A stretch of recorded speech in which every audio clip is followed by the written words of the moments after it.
I want to move on now to an introduction to our topic, although that's part of an introduction too. I did consult some resources and learned a lot in my couple of weeks of reading on this topic and with conversations with some of our church members on this topic. Quite a long time ago, I made a phone contact with the denomination, the United Church of Christ, also author of a book with a compelling title, Blessed Are the Crazy, Breaking the Silence About Mental Illness, Family, and the Church. She's also a pastor. She's part-time with the United Church of Christ, and she's a senior pastor at First Congregational Church of Indianapolis.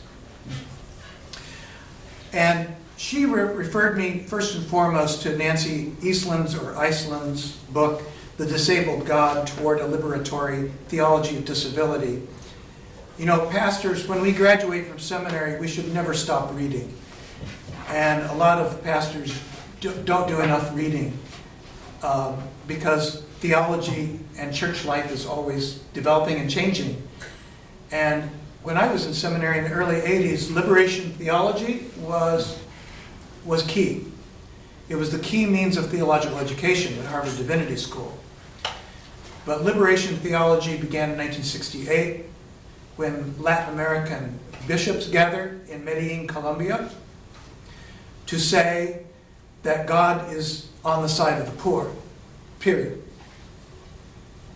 And that the church has for too long taken the side of the military, the dictatorships of Latin America, the landowners, and this is wrong, and the church needs to repent. And we bishops, being leaders of the church, need to be the first ones to lead this new effort. So this whole new world of liberation theology began in 1968. By the time I was in seminary in the early 1980s, liberation theology had extended to African American liberation theology with James Cone, women's and feminist liberation theology with Mary Daly and others, womanist theology, which is women, people of color, liberation theology, and then a little bit later, lesbian and gay theologies of liberation. But that's sort of where my reading stopped because I graduated. I'm embarrassed to say that it wasn't until this last week that I had a chance to read this seminal work of liberation theology in the area of disability, written by Nancy, I cannot tell you if that's Eastland or Iceland, written a long time ago. And perhaps most important, converse with family members with disabilities. Here are some other resources for your information. Sarah Lorbach referred me to some of these. Eric Carter's book, and many of you know Henry Nouwen. At the end of his life, Henry left academia to do something he thought was not relevant anymore in the eyes of society. And that is to live with people with intellectual disabilities in the L'Arche community in suburban Toronto. That's where Henry lived the rest of his life after he left those prestigious places of Yale and Harvard. He said, no, I want to really do ministry now. And by doing ministry, it wasn't helping people with disabilities, but living with people with disabilities. That's the key difference in the L'Arche communities. How many of you have heard of Jean Vanier and the L'Arche communities? So we can do another spiritual enrichment session someday on the L'Arche communities, founded by the French-Canadian Jean Vanier and made somewhat famous by Henry Nouwen. I worked in one of these communities in Chicago, so I have a personal story of working with a L'Arche type. L'Arche is French for ark, the ark. I worked in a kind of like a L'Arche community in Chicago, living with people with developmental disabilities, where it's not helper and helpee, but people living together as friends in Christ, teaching each other, helping each other, and becoming advocates for one another's well-being. It's a great model. So Henry Nouwen, in 1997, before his death, obviously you don't write books after you die, wrote this beautiful essay about one of his special friends at the L'Arche community in Toronto, Adam. There's also a movement called parables. And this is a movement to bring people and families who have members with developmental disabilities into an active worship life. Because a lot of people with family members with developmental disabilities do not feel comfortable being in worship on a Sunday morning in a typical church. Why? People stare at them for one thing. Yeah. There's a feeling of not being welcome. There may not be a sign saying you're not welcome, but if there are any sounds, outbursts, just movement going on, pretty soon on Monday morning, I can guarantee you as a pastor, I will get a phone call. So Parables Ministry focuses on how to provide worship opportunities for families that include people with developmental disabilities. When you get that phone call, how did you respond to it? Well, it's just a theoretical phone call. Oh. It's not a real phone. I can say this is new territory for me. Oh, okay. That is just thinking through all the dimensions of abilities and disabilities in a local church. I want to call it. But this is something that isn't a ramp. It's not a hearing system. It's not a large print bulletin. It's in the area of developmental disabilities. Some of you may remember a presenter here, Jean Davies, a pastor in the Church of the Brethren. She presented on the Reformation and the Anabaptist tradition a couple years ago.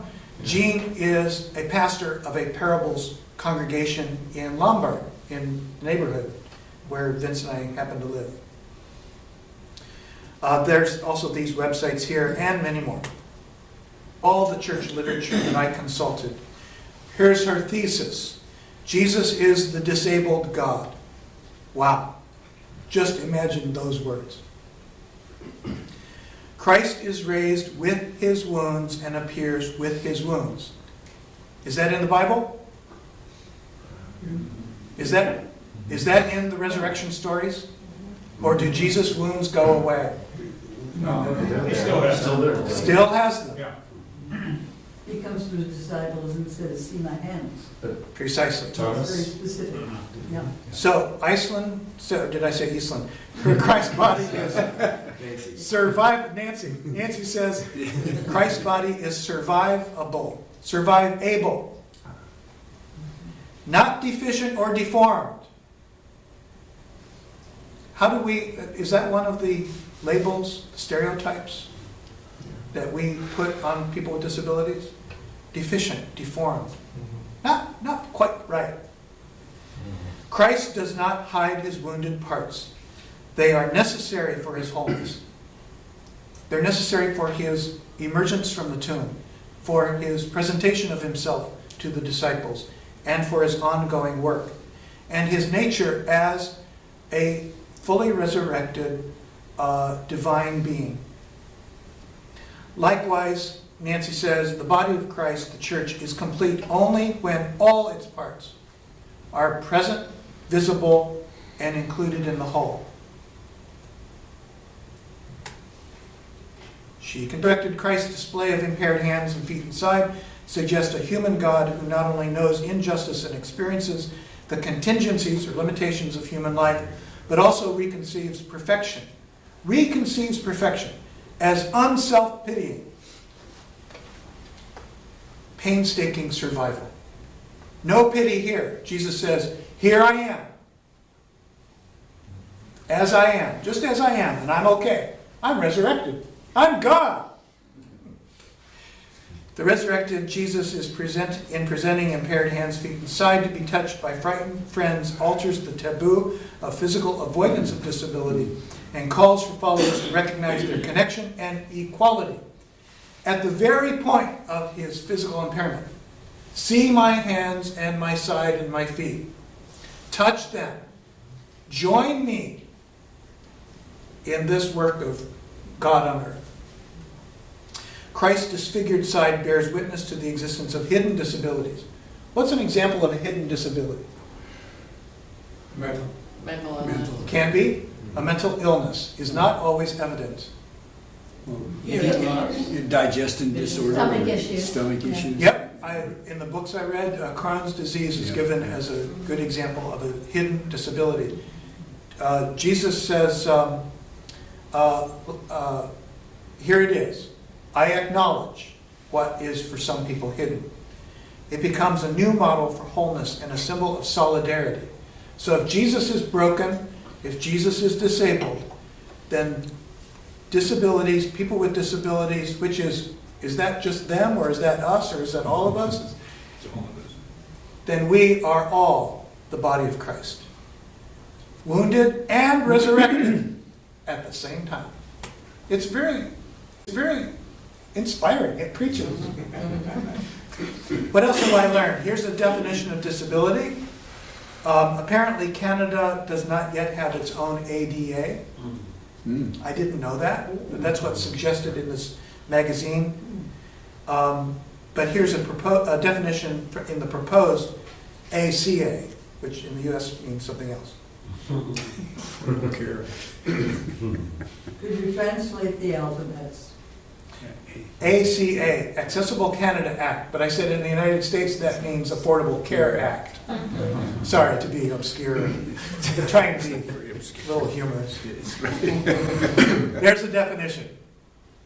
I also learned that there are not just 2 or 3 categories of disability, but as many as 14 official categories. I saw some lists of categories as long as 21.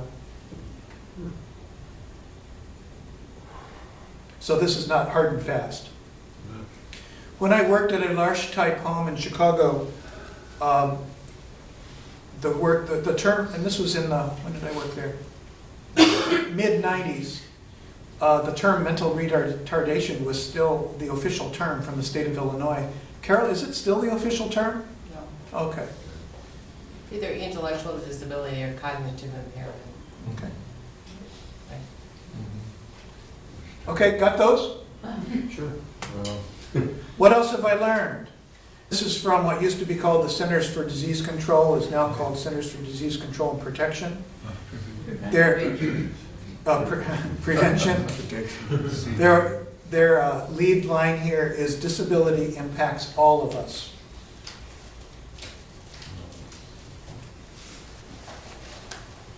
It's interesting this website did not break it down in terms of Latinx communities and African American communities. I don't know why. I'm sure you could find those stats someplace.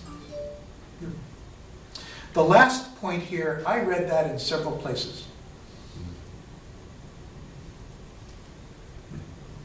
That's interesting. I wonder why.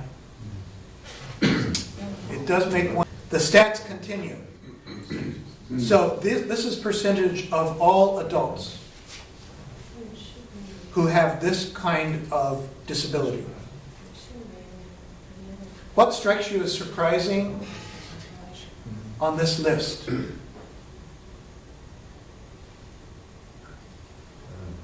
There's not a mental, comment about mental issues. I'm sorry, Marilyn? Mental issues. I think that might be cognition, Cognition. but it does not address mental illness, does it? Mental illness is different from cognitive impairment. I believe I'm right in saying that. What's the difference between independent living and self-care?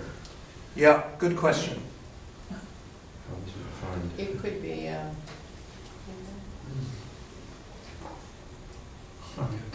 Some people can live independently but need some self-care. Yeah. Maybe that's it? Self-care. Just I haven't don't used know. these definitions before. Oh, the government. I don't know. Who, this is the Center for, Disease Control and Prevention. so we have to ask them what they. Yeah, call them. Yeah. Call them up. Ask them. Get their clinical. This is more information from the United States government. Does any of this surprise you, disturb you, inspire you? Yes. John, what? they seem to be saying that a disability is a disease, Center for Disease Control. Okay, ready to move on? So this is, what else have I learned in the last couple of weeks? This is ongoing learning from someone who tries to be a learner and someone who's is growing all the time.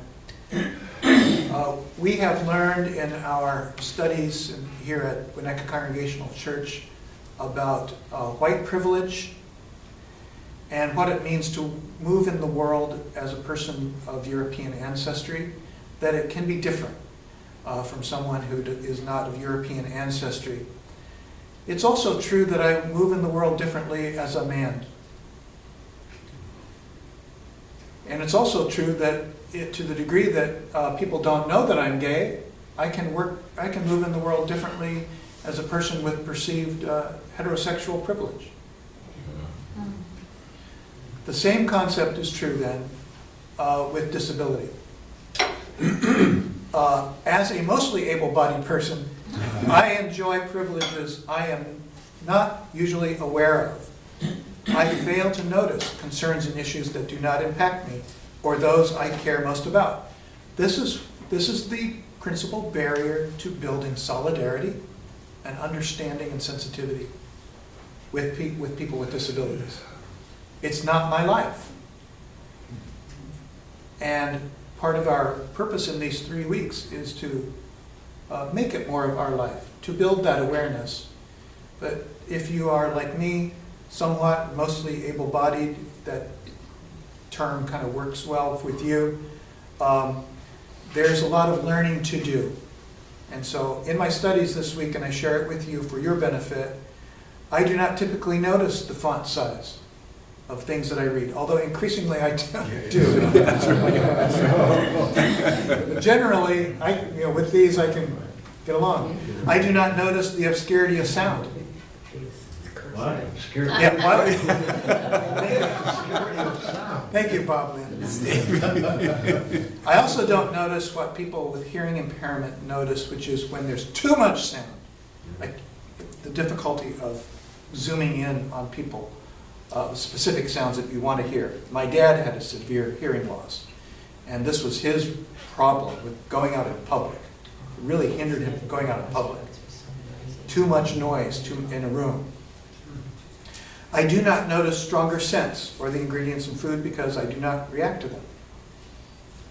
I do not pay attention to washrooms because all washrooms meet my needs. These phrases came from the Mandate magazine. This is not just my own testimony. I do not notice the complexity of language because I can understand it, mostly.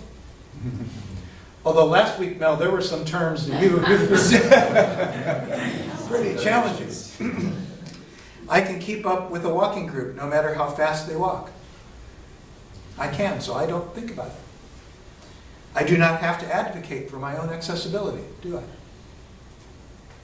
It's not on the top of my priority list then, is it? I'm being confessional here and vulnerable to set an example for how I think we make progress on this topic as a body of Christ. According to the magazine and to the books I read, this is called ableism or able-bodied privilege sometimes. With the question before us, how do we disable ableism in our communities of faith? I've also learned that I am not able-bodied as much as I am temporarily able-bodied. That's right. Yeah, that's right. This last statistic was very hard to pinpoint, maybe because it's just very hard to study, to research. But one resource did go out on a limb and suggest that at least half of all Americans will at some time be disabled. Now, that's got to approach more like 100%. If you 100%, include yeah. things like 100%. surgical recovery. I mean, you go home immediately, from the operating room to home these days almost. And when you're in bed there, you need help. Yeah. You need help no matter what your age or otherwise your health condition. I saw a hand here. Lucy, yes? 4 years ago, I moved into a retirement community, and I'm a fast walker. and I enjoy swinging along. And I am constantly feeling almost apologetic as I pass all of my friends with walkers, because I am surrounded by people who no longer are able-bodied, clear of brain, lively of tongue, but they move so slowly. And then you're circled around. I have a touch of macular degeneration, but you know, I don't even notice it when both eyes are open. And in one group a year ago, somebody, as we passed something to read, said, I can't see that, I've got AMD. 3/4 of our group, in that group of, say, 10 women, had AMD. It's so prevalent, and part of the reason is the blue light coming from your screens and your TVs. Get those glasses. There's a whole kiosk over at Staples that can shelter you from that problem. I wear them forever. I have a screen. Thank you. So with AMD, yes? Yes, prevention is half the problem. Yeah. And if we're careless about it, and sunglasses and bright lights, I wear sunglasses So indoors if there's with bright things like AMD, hip replacements, knee replacements, memory loss, light. You get it. these are highly correlated with age, quite frankly. And there's help out there And if you take it. we will all have some of that, most likely, the older we live. Or a lot of it. There's almost Right. nobody in my. What else have I learned? I've learned that I have a lot to learn. And that I first need to confront my own attitudes. This is what it's all about, whether it's our building our relationship with Bethel Baptist Church, with being men in the world, with privilege in that regard. It's about being aware, self-aware, that not everybody walks or lives in the world as we live in the world. This is how we become more empathetic, more effective allies, and able to see life through others' eyes, which is our theme this year in Spiritual Enrichment. Like anti-racism work, this is work that each person needs to do internally before engaging in external action. I think a lot of people, even some of you today, might have been thinking we're going to talk about what we need to do at Winnetka Congregational Church to make our worship services more accessible, or our building more accessible. That's important. That's focusing, though, it's making it sort of someone else's problem.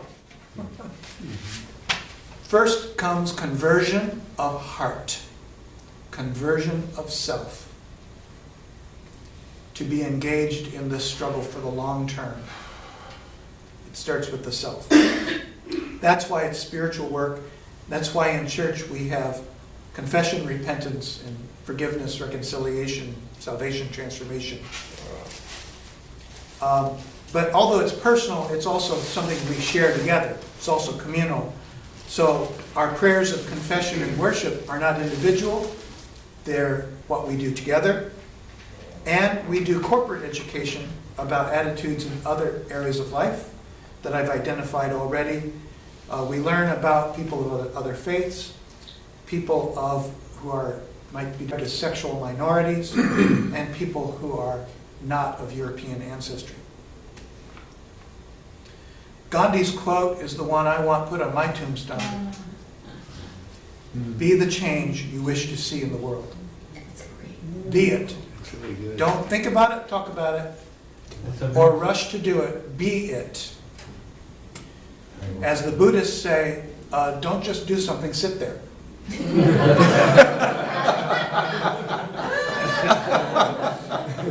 Then do something. What else have I learned? So much learning. The first and most difficult barrier to full inclusion of people with disabilities in church and society is not architectural or programmatic. It's the attitude of barriers, principally the attitudes of the able-bodied. And I've learned the key phrase, nothing about us without us.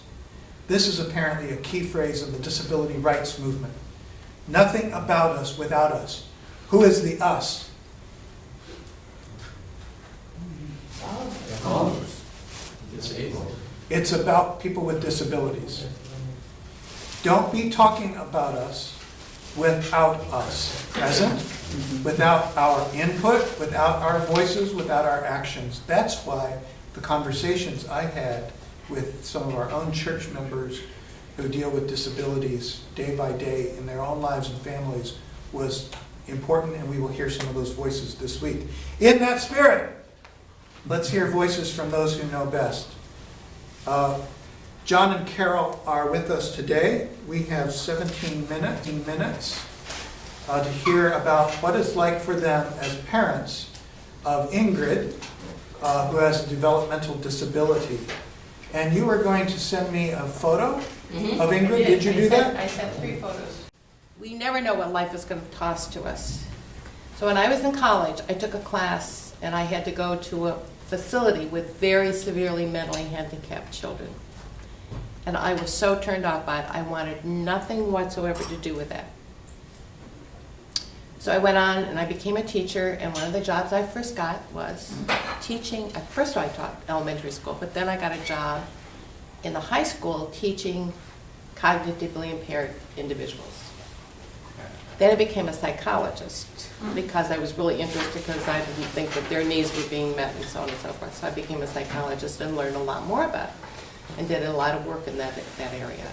And then I met John. Little did I know, I fell in love with John, and he had a cognitively impaired child. So I became very, very involved in this, even though I resisted it from the very beginning. But it's been a tremendous joy for me. So you want to talk about your first early life with her? Well, the first time we had any indication that Ingrid didn't have all the facilities that kids do, she didn't speak, and so she would listen to us and hear what we were saying, but she would never say anything herself. So we tried to figure out a way to get her to talk. So I would say a word, and then one of my children would say a word, and the same word, and then somebody else would say a word, and now we would say to Ingrid, okay, now it's your turn to say the word, and she would just laugh. She didn't try. And so finally we took her to a speech education area at Northwestern University, and there was a woman working on her master's who was also trying to figure out how to get her to speak, and she wasn't having too much luck. And then she popped on something. Ingrid made an odd sound, and this woman made the same odd sound back to her, and that kind of like broke the barrier. And then after that, Ingrid was able to pick up the words and learn how to speak and so on. Mm-hmm. So then, when she was about 4, she had a seizure, and that was really quite traumatic, of course. And then at roughly the same time, my 3rd child, Tom, was born, and Tom did not get the maternal nurturing that a child who's just born and early should have. My wife talked about it later, my first wife, and she said she was so busy mourning for Ingrid that she just didn't have anything left in her heart to apply to Tom as a mother, as she would as a mother. And what happened then was Tom is now alienated from our family. He's in the area presently, lives in Rogers Park, but he has nothing to do with me or Carol or Ingrid. And Ingrid is just an innocent person, but he won't answer her telephone calls and so on. So you have to be, when this happens in your family, you have to be really aware. Of course, you guys aren't going to have any kids anymore, but grandchildren and so on, neighborhood children, you have to be aware that other children in your life have the same needs that all the other kids at that age have, and it's easy to just sort of like let that go. So I guess that was the Do you beginning. want to talk a little bit about how it was, how difficult it was to become really aware of her handicapping conditions, that it was the process of? Well, I think John has talked to me a lot about, it was really a long, painful educational experience for him of really realizing that she was handicapped. I mean, she didn't speak until she was 4, and then she had the seizure, and so then it became really, as she grew older, it was ready for kindergarten. They didn't even realize that she was until about kindergarten. Then they began to realize how handicapped she was. But I think the pain just kept growing and growing and growing. I see it from a different perspective.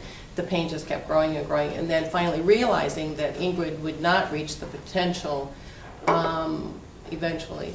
And for me, I remember one time it was very difficult when Tom was about ready to go off to college. She said to me, "Well, now, Mom, when am I going off to college?" So that was a real challenge for me. How do we talk to her about that, and so on and so forth. I think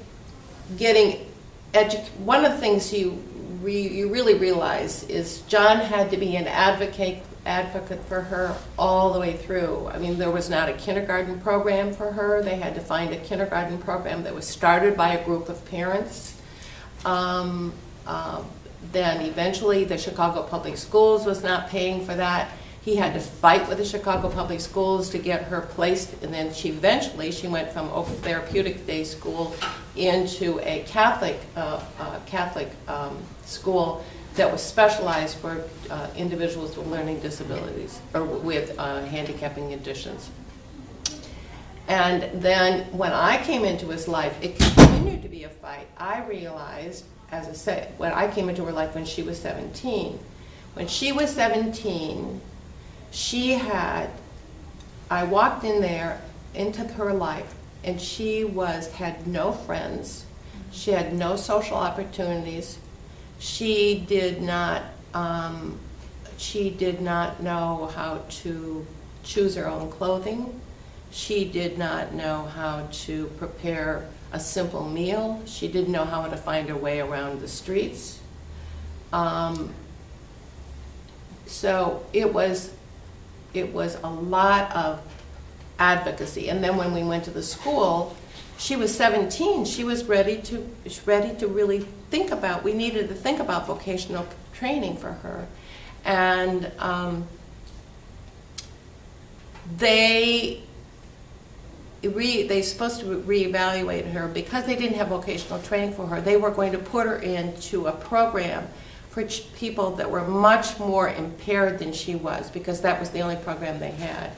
So at that point in time, we moved to Winnetka, and she had a fabulous experience at New Trier. She had wonderful, many more activities. There was a special education class there too. It was Right. a wonderful teacher. But before then, it was a challenge, because John and I she went to Covenant Harbor a couple of times with the This other, is a Bible camp with Art and Out. with just the normal population. But then you had, what did you say? You told me last night that you had a Yeah, well, so Ingrid went with the other girls her age, and when they came back at the end of the week, one of the mothers said to me, you shouldn't send Ingrid to camp with the other girls anymore. It was just sort of like, well, she's not one of us, so forget it. So I think a lot of what we do is ongoing advocacy, ongoing. She now is she has an ideal. I think we've achieved something which is ideal. She is able to live on her own, and she feels very good about that. She says she has we have this other child. John and I had a child after we were married, 5 years after we were married. So it was interesting to see. Paul came along and Ingrid cared for Paul. She was his caregiver, but that was not without problems. One time I don't remember what happened. I was someplace else. And We were the two- living in Winnetka. we were living in Winnetka, and the two of them disappeared on me. That I did not know where they were. And There's Paul. That's he, Paul. he had wandered as a toddler outside, and she followed him. And she followed him right over to the neighbor's house. We were very close to the neighbors. So the two of them, after I frantically searched for them all over, I found the two of them in Aunt Mary's dining room. But then eventually, as he got older, things switched. And he started taking care of her. And it's been really interesting to see the difference between the children from John's first marriage, who are very devoted in some ways to Ingrid, especially her sister, very devoted. But Kirsten left when she was basically left the house. She was 21 when we got married. She left, so she still sees Ingrid the way I saw her. So she still wants to do for Ingrid. She'll say, Ingrid, can I draw my bath? Well, Ingrid's been drawing her bath since she was 18. Ingrid's been doing all kinds of things on her own since she was 18, but her sister still sees her in that mindset. So we have that constant struggle of, let's not do too much for her. Ingrid, well, now will say, as a result, partly as a result of going downstate, speak up. She goes to this conference down there at Springfield, advocacy group, speak up, speak out. So Ingrid said, I speak up and speak out. So sometimes she said, Kirsten, I can do it myself, and we go. But Paul, on the other hand, was raised with her, and so he's really much more of an advocate and pushing her to do as much as she can possibly do, and she is unbelievably smart. And here is a great, I wanted you to see this picture. This is a great picture. He is helping her. The two of them are making pie together for Thanksgiving, and look at the joy on her face of her accomplishment. And then the other picture that was on the side of her. Up above. Oh, yes. Now, this is something you don't think about.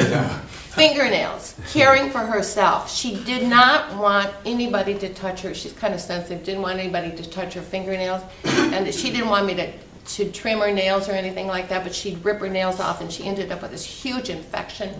And so I was just we were both beside ourselves, what do we do about this?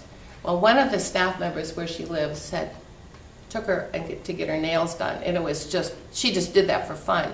But we realized Ingrid was so proud of having her nails done. So we stopped. Now we go and get our nails done. The girls all go to get their nails done. When her sister's here, we all go together. And so there's a great picture of her having her nails done. I said, okay, we're going to send a picture to Kirsten, but look at the joy, how excited she is. Fingernails and toenails. I mean, she really does. Right. So anyway, so she's just full of love and joy. And then the other one is it's a struggle to try to get her involved in activities. And so this is upside down. This is Special Olympics last year of her running. You see, she's very competitive. She loves Special Olympics. And I want to tell you the joy that we have found participating in Special Olympics. It is the most exciting, wonderful opportunity, and I never thought that I would be that excited about it, but it's just a wonderful experience. And we've gone downstate with her a couple of times. And boy, does she want to earn the gold medal. If she ends up in third place and we take a picture of her, she is so sour-faced because she did. Yeah, I didn't include that picture. She didn't win on this one. She was way behind in the race, and so she was up there with her face really down. But when she has the gold medal, she's just really. But we have, I would say, post-high school, those are challenges. She's here. She is 55 years old, and Can we take 5 more minutes for this? Mm-hmm. Sure. And then can you start next week too? Because I think you have more than 5 minutes. oh, okay, We can start Okay. next week? okay, sure. Okay. It's a challenge to have her involved in social activities. I think even when she comes to our house, we have very few friends who invite us to come over with Ingrid. I would say 3 family, close friends that invite us to come over with Ingrid. Everybody else just never bothers to include Ingrid. Job training has been a challenge. She first got a job at Jewel in Highland Park, and As a bagger. and she was fired after, 3 weeks because she wasn't working fast enough. But thank heavens we got the state involved. But that's another you're constantly advocating, constantly, every step of the way, whether it's fingernails or a job or whatever else. But the state stepped in, helped train her, and then she stayed, trained her, and then they hired her back and kept her, and now she's been And then there working. was a coach. She had a coach She had for a a job while, coach the whole time. standing right next to her. And she has been on the job now for Oh, it's 20-some years. Yeah. No, how long have we? Yeah, She has- 20, She let's has see, 20, seniority. 25. She has 4 weeks vacation now because of her seniority. And a 401k. And actually, the 401k got us in trouble when we moved her to Little City because she wasn't supposed to have any money, and it was a horrible. John spent hours with the lawyers to try to sort this out. We had Maybe that's something we should talk about next time, and that is the joy of being a guardian and all the duties Right. such as that. but that involved 2 lawyers and a court, and then it ended up, they wouldn't even listen to us because it was a federal, and even the court ordered to do it. Anyway, it was a long story, but he was able to talk the person at the state agency into, That determines Medicaid eligibility. right, to determine that she was. She had to be Medicaid eligible in order to go to be accepted at Little City.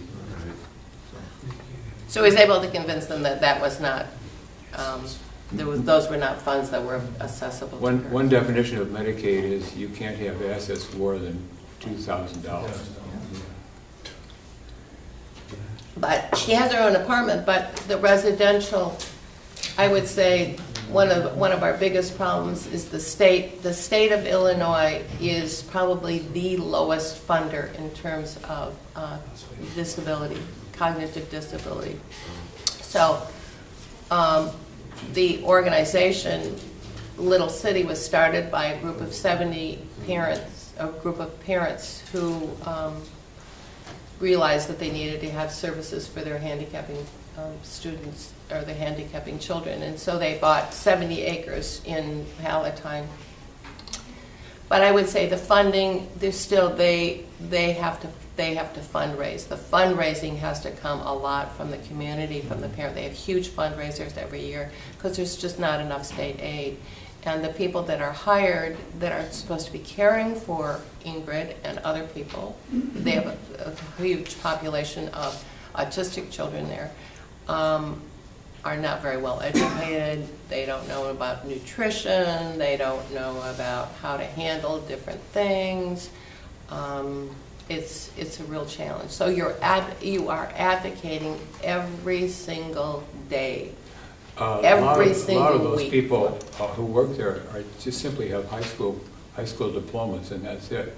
Because people who are more highly educated can get jobs that pay more, and they're not going to go and work for Little City for Minimum. peanuts, No, when they less can than get minimum more. wage, right? So, we probably should stop there. I want to thank John and Carol for being here today.